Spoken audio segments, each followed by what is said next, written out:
16 ಸೋಮವಾರದ ವ್ರತದ ಮೊದಲನೆಯ ಅಧ್ಯಾಯ.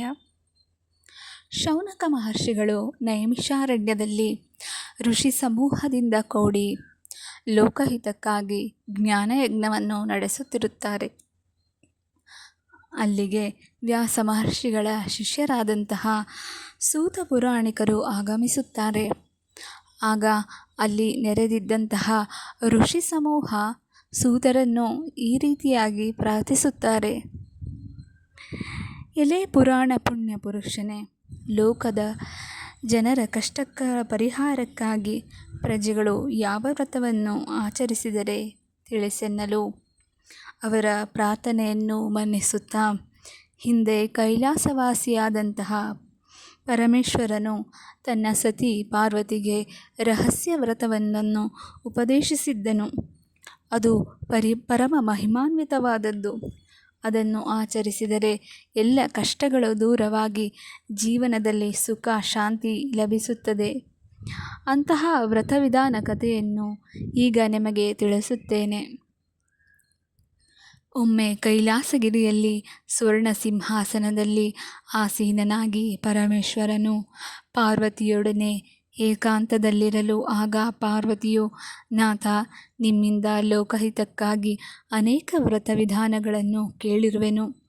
ಭೂಲೋಕದ ಜನರ ಹಿತಕ್ಕಾಗಿ ಮತ್ತೊಂದು ಪುಣ್ಯಪ್ರದವಾದ ವ್ರತವೊಂದನ್ನು ಕೇಳಲಿಚ್ಛಿಸುತ್ತೇನೆ. ದಯವಿಟ್ಟು ಅನುಗ್ರಹಿಸಿ ಎಂದು ಪ್ರಾರ್ಥಿಸಲು, ಆಗ ಶಂಕರನು ಲೋಕ ಕಲ್ಯಾಣಕ್ಕಾಗಿ ಪಾರ್ವತಿಯ ಪ್ರಾರ್ಥನೆಯಂತೆ ಷೋಡಶೇಂದು ವಾಸರ ವ್ರತವೊಂದನ್ನು ತಿಳಿಸುತ್ತಾನೆ. ಭಕ್ತಿಪೂರ್ವಕವಾಗಿ ಏಕಾಗ್ರತೆಯಿಂದ ಆಚರಿಸಿದರೆ ಅವರವರ ಮನಬಯಕೆಗಳು ತಕ್ಷಣ ಕೈಗೊಳ್ಳುವವು. ದರಿದ್ರನು ಧನಿಕನಾಗುವನು, ಕನ್ಯೆಯರು ಬಯಸಿದ ಪತಿಯನ್ನು ಹೊಂದುವರು. ಅಲ್ಲದೆ ಈ ವ್ರತದ ಆಚರಣೆಯಿಂದ ಪತಿಯ ಮರಣವನ್ನು ಕೂಡ ತಪ್ಪಿಸಬಹುದು. ಬಂಜೆಯರು ಸುಪುತ್ರವತಿಯಾಗುವರು, ರೋಗಿಗಳು ದೃಢಕಾಯರಾಗುವರು, ಒದಗಬಹುದಾದ ಸಂಕಷ್ಟಗಳು ದೂರವಾಗುವವು, ಅಗಲಿದವರು ಕೂಡುವರು. ವ್ರತಸ್ಥರಿಗೆ ದೊರಕುವಷ್ಟು ಪುಣ್ಯ ನೋಡುವವರಿಗೂ ಕೇಳುವವರಿಗೂ ದೊರಕುವುದು. ವ್ರತಭಂಗ ಮಾಡಿದವರು, ವ್ರತವನ್ನು ಹೀಗೆಳೆಯುವವರು ಹಲವು ವಿಧದ ಮಹಾ ಸಂಕಟಗಳಿಗೆ ಒಳಗಾಗುವವರು. ಚಾತುರ್ಮಾಸದ 4 ತಿಂಗಳಲ್ಲಿ ಬರುವ 16 ಸೋಮವಾರಗಳು ಈ ವ್ರತದ ಆಚರಣೆಗೆ ತುಂಬ ಶ್ರೇಷ್ಠ ಹಾಗೂ ಫಲದಾಯಕವು. ವ್ರತ ಆಚರಿಸುವ ಸೋಮವಾರ ಪೂರ್ತಿ ದಿನ ಉಪವಾಸ ಮಾಡಿ ವ್ರತ ಮುಗಿಸಿದ ನಂತರ ಪ್ರಸಾದ ಸ್ವೀಕರಿಸಬೇಕು. ವ್ರತ ಆಚರಿಸುವ ಸೋಮವಾರದ ದಿನದ ಬೆಳಗ್ಗೆ ಸ್ನಾನಾದಿ ನಿತ್ಯ ಕರ್ಮಗಳನ್ನು ಪೂರೈಸಿ ಮಡಿಬಟ್ಟೆಗಳನ್ನು ಧರಿಸಿ ಹುತ್ತದ ಮಣ್ಣನ್ನು ತಂದು ಅದರಿಂದ ಶಿವಲಿಂಗವನ್ನು ನಿರ್ಮಿಸಬೇಕು.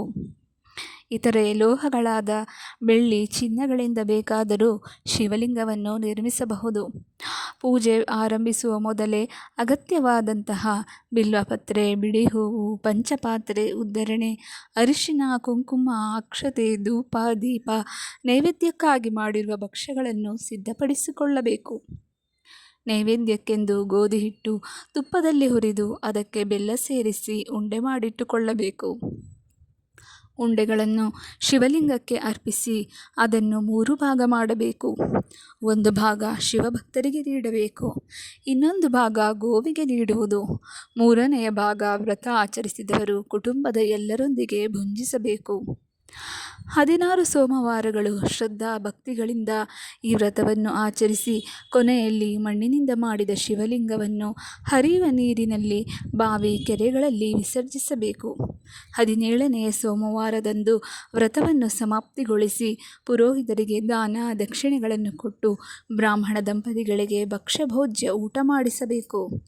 ಇಲ್ಲಿಗೆ ಈ ವ್ರತ ಸಮಾಪ್ತಿಯಾಗುವುದೆಂದು ಶಂಕರನು ಪಾರ್ವತಿಗೆ ತಿಳಿಸಲು,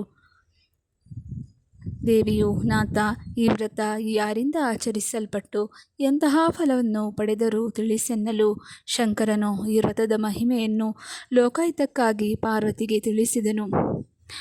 ಇಲ್ಲಿಗೆ ಮೊದಲನೆಯ ಅಧ್ಯಾಯ ಮುಗಿಯಿತು.